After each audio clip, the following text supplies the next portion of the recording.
వక్రతుండ మహాకాయ సూర్యకోటి సమప్రభా నిర్విఘ్నం కురు మే దేవా సర్వకార్యేషు సర్వదా. గురుబ్రహ్మా గురుర్విష్ణుః గురుర్దేవో మహేశ్వరః గురుః సాక్షాత్ పరబ్రహ్మ తస్మై శ్రీ గురవే నమః. మనోజవం మారుతతుల్యవేగం జితేంద్రియం బుద్ధిమతాం వరిష్టం వాతాత్మజం వానరయూథముఖ్యం శ్రీరామదూతం శిరసా నమామి.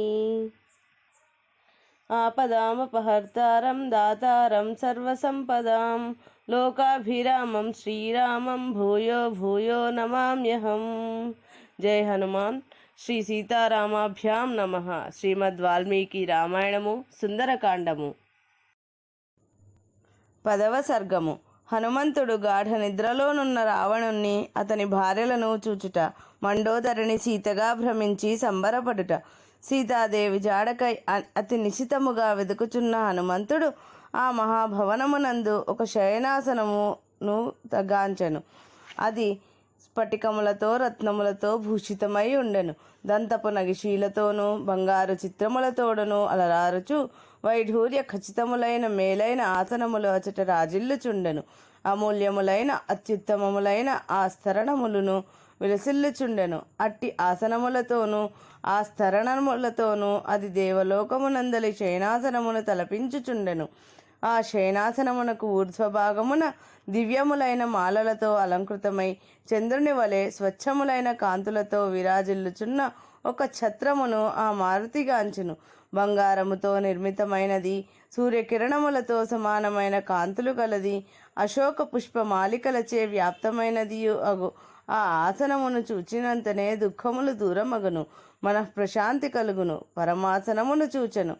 అచట చామరములను చేతబట్టి అంతటను వాయు ప్రసారము జరుగునట్లు స్త్రీలు వీచుచుండిరి. అది వివిధ సుగంధభరితమై ఉండెను. శ్రేష్టములైన ధూపములచే పరివ్యాప్తమై ఉండెను. మేలైన ఆస్తరణములచే కప్పబడి ఉండెను. అత్యుత్తమములైన ఉన్నికంబళ్లతో విలసిల్లుచుండెను. సుగంధ పుష్పమాలికలతో అంతటను శోభిల్లుచుండెను. అట్లు భాసిల్లుచున్న తల్పముపై నిద్రించుచున్న వీరుడైన రావణుణ్ణి ఆ మహాకపి కాంచెను. అతడు నల్లని మేఘము వలె నుండెను. అతని కర్ణకుండలములు మెరయిచుండెను. ఎర్రబారిన కన్నులను మహాబాహువులను కలిగి ఉన్న అతడు బంగారు జరీ వస్త్రములను ధరించి ఉండెను. పరిమళ భరితమైన ఎర్రచందనము అతని శరీరముపై పూయబడి ఉండెను. ధగధగా మెరియుచున్న దివ్యాభరణములచే భూషితుడై స్ఫురద్రూపియు కామరూపియు అయిన అతడు ఆకాశమున సంధ్యారాగ ప్రభావితమై మెరుపులచే ఒప్పుచున్న మేఘము వలె తేజరిల్లుచుండెను. వృక్షవనములతోనూ పొదలతోడను నిండిన మందర పర్వతమే నిద్రించుచున్నదా అనునట్లు అతడు నిశ్చలముగా ఒప్పుచుండెను. అమూల్యములైన ఆభరణములను దాల్చినవాడును, రాక్షస కన్యలకు ప్రీతిపాత్రుడును, రాక్షసులకు సుఖములను గూర్చువాడును అయిన రావణుడు రాత్రివేళ మదిరపానమునర్చి సురత క్రీడలు సలిపి గాఢముగా నిద్రించుచుండెను. అట్టి వానిని హనుమంతుడు చూచెను.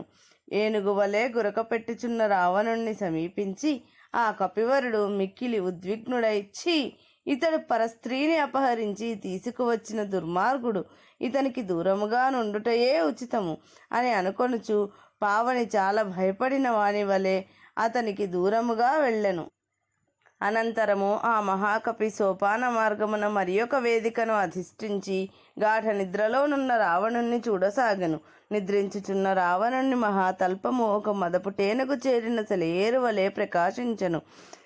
గంధహస్తిని అనగా తన మదగంధముచే ఇతర గజములను భయపెట్టునది. ఈ మదగజము సెలయేటిలో ప్రవేశింపగనే తక్కిన మగ ఏనుగులు భయపడి పారిపోవును. ఆడు ఏనుగులు అచ్చటనే ఉండును. బంగారు భుజకీర్తులు కలిగి ఇంద్రధ్వజము వలె ఒప్పుచు మహావీరుడగు రావణుణ్ణి చాచబడి ఉన్న 2 బాహువులను ఆ హనుమంతుడు చూచెను. ఆ బాహువులపై ఐరావతము యొక్క కూరల రాపిడికి ఏర్పడిన గాయముల గుర్తులు కనబడుచుండెను.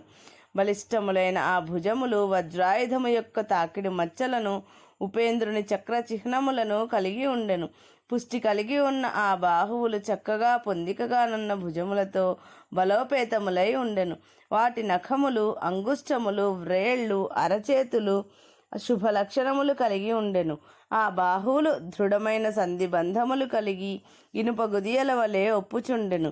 ఇంకను ఏనుగు తుండముల వలె అవి గుండ్రముగా నుండెను. స్వచ్ఛమైన తల్పముపై చాచబడి ఉన్న అవి 5 పడగలు గల సర్పముల వలె విలసిల్లుచుండెను. అవి కుందేటి రక్తము వలె ఎర్రనై చల్లని పరిమళములతో కూడిన మేలైన చందనముల పూతలతో ఒప్పుచుండెను. అవి చక్కగా అలంకృతములై ఉన్నవి. ఉత్తమ సుగంధ ద్రవ్యములు పూయబడి ఉన్న ఆ బాహువులను వనితారత్నములు మర్దించి ఉండిరి. అవి యక్షులను, కిన్నెరులను, గంధర్వులను, దేవదానవులను బాధించునవి. మందరగిరి గుహయందు నిద్రించుచున్న క్రుద్ధ భుజంగముల వలె ఒప్పుచు ఆ తల్పము పైనున్న రావణుని బాహువులను ఆ కపీశ్వరుడు చూచెను. అట్టి నిండైన బాహువులతో తేజరిల్లుచున్న రావణుడు పర్వత సమానుడై శిఖరములతో కూడిన మందరగిరి వలె రాజిల్లుచుండెను. నిద్రించుచున్న రావణుని యొక్క నిట్టూర్పులు ఆ మందిరమును నింపుచున్నవా అననట్లు ఆయన ముఖము నుండి బయల్వెడలను. అవి మామిడి పున్నాగ సుమ పరిమళములతో పొగడల సువాసనలతో మృష్టాన్నరస ఘుమఘుమలతో మద్యపాన సుగంధములతో గుబాళించుచుండెను. హనుమంతుడు ఆ శయ్యాగృహమున రావణుణ్ణి అతని పత్నులను గాంచెను. అతడు ముత్యములు, మణులు పొదుగబడి కొంచెము ప్రక్కకు ఒరిగిన సువర్ణ కిరీటముతో విరాజిల్లుచుండెను. అతని ముఖము కుండలముల కాంతులతో మనోహరముగా నుండెను. ఎర్ర చందనముచే అనులిప్తమై హారములతో శోభిల్లుచున్నదై అతని విశాల వక్షస్థలము పరిపుష్టమై విరాజిల్లుచుండెను. అతడు ధరించిన తెల్లని పట్టు వస్త్రము కొంచెము తొలగి ఉండెను. ఆయన నేత్రములు ఎర్రబారి ఉండెను. అతడు అమూల్యములైన పచ్చని మేలి వస్త్రములను అనువుగా ధరించి ఉండెను. అతడు మినుముల రాశి వలె ఒప్పారుచుండెను. మహాసర్పము బుసలు కొట్టుచున్నట్లు అతడు నిట్టూర్పులు విడుచుచుండెను. గంభీరమైన గంగా జలముల మధ్య గాఢ నిద్రలోనున్న ఏనుగు వలె అతడు తెల్లని వస్త్రముపై పరుండి ఉండెను. ఆ శయ్యామందిరమునందంతటను కాంచన దీపకాంతులు మిరిమిట్లు గొలుపుచుండగా వాటి మధ్య అతని శరీరము విద్యుద్గణముల మధ్య మేఘము వలె విరాజిల్లుచుండెను. వాని పాదముల చెంత చేరియున్న అతని ముద్దుల భార్యలందరినీ మారుతి చూచెను. చంద్రుని వంటి ముఖములు గల వారును, మనోహరములైన కుండలములచే అలంకృతలైన వారును, వాడని పూలమాలలను ఆభరణములను ధరించిన వారును ఆయన రావణ పత్నులను ఆ కపీశ్వరుడు చూచెను. నృత్య వాద్య కళలలో నేర్పరులను అమూల్యములైన ఆభరణములను ధరించిన వారునై రావణుని భుజములపైనను ఒడియందును చేరి నిద్రించుచున్న అతని భార్యలను ఆ కపివరుడు గాంచెను. ఆ కాంతలు చెవులకు ధరించిన వజ్ర వైఢూర్య ఖచ్చితములైన బంగారు కుండలములను, బాహువుల యందు దాల్చిన దండకడియములను అతడు చూచెను.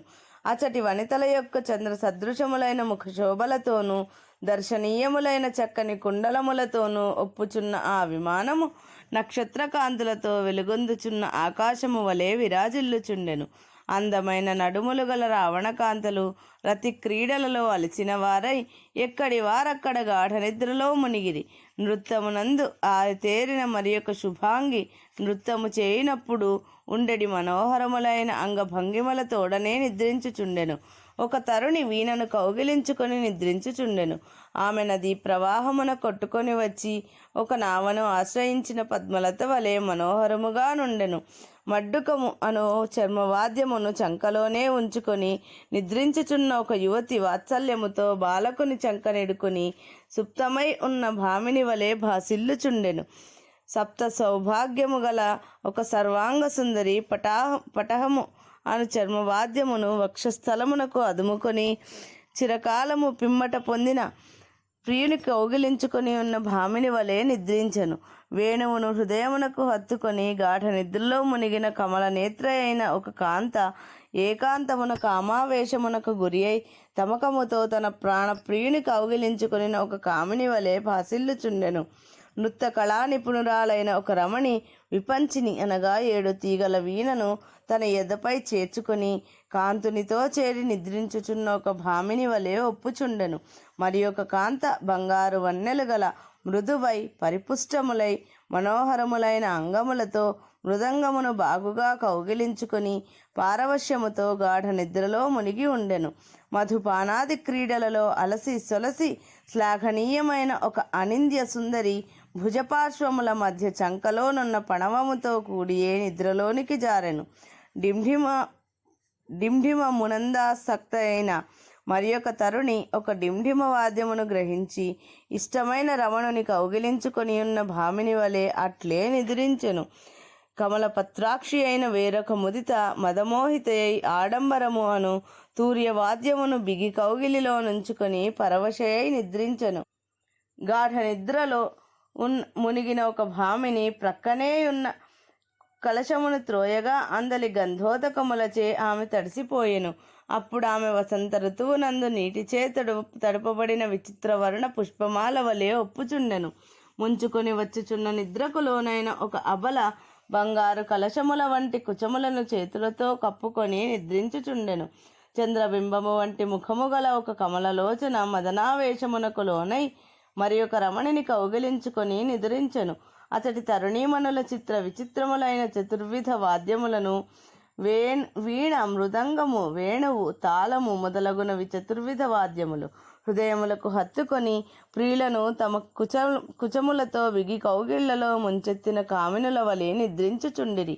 అతడి కాంతలలో మిక్కిలి సౌందర్యము గల ఒక స్త్రీ ప్రత్యేకముగా ఏర్పరచబడిన చక్కని శయ్యపై నిద్రించుచుండెను. ఆమెను ఆ కపివరుడు చూచెను. ఆమె మంచి ముత్యములు పొదిగిన ఆభరణములను ధరించినదై తన కాంతులచే ఆ మహాభవనమును ప్రకాశింపచేయుచున్నదా అనునట్లు ఉండెను. అక్కడ శయ్యపై పరుండి ఉన్న కనక వర్ణాంగియగు మండోదరిని ఆ హనుమంతుడు తిలకించెను. స్వచ్ఛమైన కాంతులతో ఆమె రూపము మనోహరముగా విరాజిల్లుచుండెను. ఆమె రావణునకు మిక్కిలి ప్రీతిని గూర్చున్నది. ఆ అంతఃపురమునకు ఆమె పట్టమహిషి. మహాబాహువైన ఆ మారుతి సర్వాలంకార శోభితయైన ఆ మండోదరిని చూచి రూప యవ్వన సౌభాగ్యములను బట్టి ఆమె సీతాదేవి అయి ఉండవచ్చునని తలంచెను. పిమ్మట ఆ కపివరుడు మిక్కిలి హర్షోల్లసితుడయ్యెను. సీతాదేవి కనబడినదని భావించి ఆ ఆనందములో హనుమంతుడు భుజాస్ఫాలనము గావించెను. వాలమును ముద్దాడెను. అటునిటు గంతులు వేయిచు అమిత సంతోషముతో పాటలు పాడెను. స్తంభముల మీదికి ప్రాకెను, భూమి మీదికి జారెను. వానరులకు స్వామి భక్తి పరాయణత్వము స్వాభావికము కనుక హనుమంతునకు శ్రీరామునిపై గల భక్తి ఉత్సాహములే అతని భుజస్ఫాలనాది చర్యలకు ప్రేరకములు. వాల్మీకి మహర్షి విరచితమై ఆది కావ్యమైన శ్రీమద్ రామాయణమునందలి సుందరకాండమునందు 10వ సర్గము సంపూర్ణం.